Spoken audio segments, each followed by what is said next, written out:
Justement, demain, des pompiers français vont partir en Ukraine. Ça s'appelle Opération Pompiers de la Paix. Ils vont faire quoi? Combien sont-ils? Alors ils sont 30, un peu plus d'une trentaine, 32 exactement. Il y a des médecins, des infirmiers, ce sont tous des bénévoles qui agissent dans le cadre d'organisations non gouvernementales, des ONG qui sont déjà sur le terrain.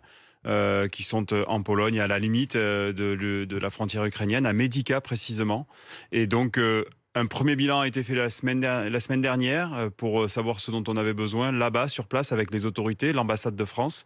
Et aujourd'hui, c'est un renfort de véhicules, notamment des ambulances et des véhicules de transport de personnes qui vont permettre de récupérer les réfugiés et de les acheminer un peu plus loin que la frontière, parce que lorsqu'ils arrivent, ils sont épuisés, ils ont froid, dans des conditions sanitaires délabrées, et forcément, ils ont peur de rester à proximité de la frontière, donc il faut les amener beaucoup plus loin, et où la Pologne s'est déjà organisée pour les récupérer et les orienter vers d'autres pays. Parce qu'on parle souvent de la question de l'accueil et de où est-ce qu'on va pouvoir les loger, les accueillir, mais il y a effectivement l'état physique et psychologique dans lequel ils sont. C'est aussi là-dessus que vous allez intervenir. Oui, alors c'est une action de bénévoles, je le rappelle, c'est des ONG sapeurs-pompiers reconnus par notre fédération au bénéfice du ministère des Affaires étrangères, coordonné par le ministère de l'Intérieur. Tout ça est très officiel, Tout très ça encadré. est très officiel, très encadré. Le directeur général de la sécurité civile hier était avec nos équipes en CIC à Beauvau pour organiser les derniers détails. CIC, c'est pardon La cellule interministérielle de crise, qui est ouverte depuis hier matin. Le gouvernement a ouvert la CIC, permettant justement de mettre l'ensemble des énergies, l'ensemble des ministères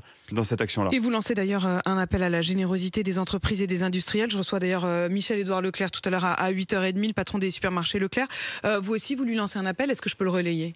Oui, bien sûr. En ce moment, ce qu'il est important de savoir, c'est que tous les dons ne sont pas bons à faire, dans ce sens où là-bas, il y a des tas de vêtements qui jonchent les rues en Pologne. Donc on oublie, on n'envoie plus de vêtements. Lorsqu'ils arrivent, ce dont ils ont besoin, c'est effectivement, premièrement, passage dans un dispensaire pour l'état psychologique, l'état physique. Ensuite, être positionné dans un endroit chaud pour savoir où ils veulent, où ils peuvent aller. Et ensuite, on se préoccupe de leur rapatriement. Et il y a d'autres organisations non gouvernementales qui sont à nos côtés avec les Polonais.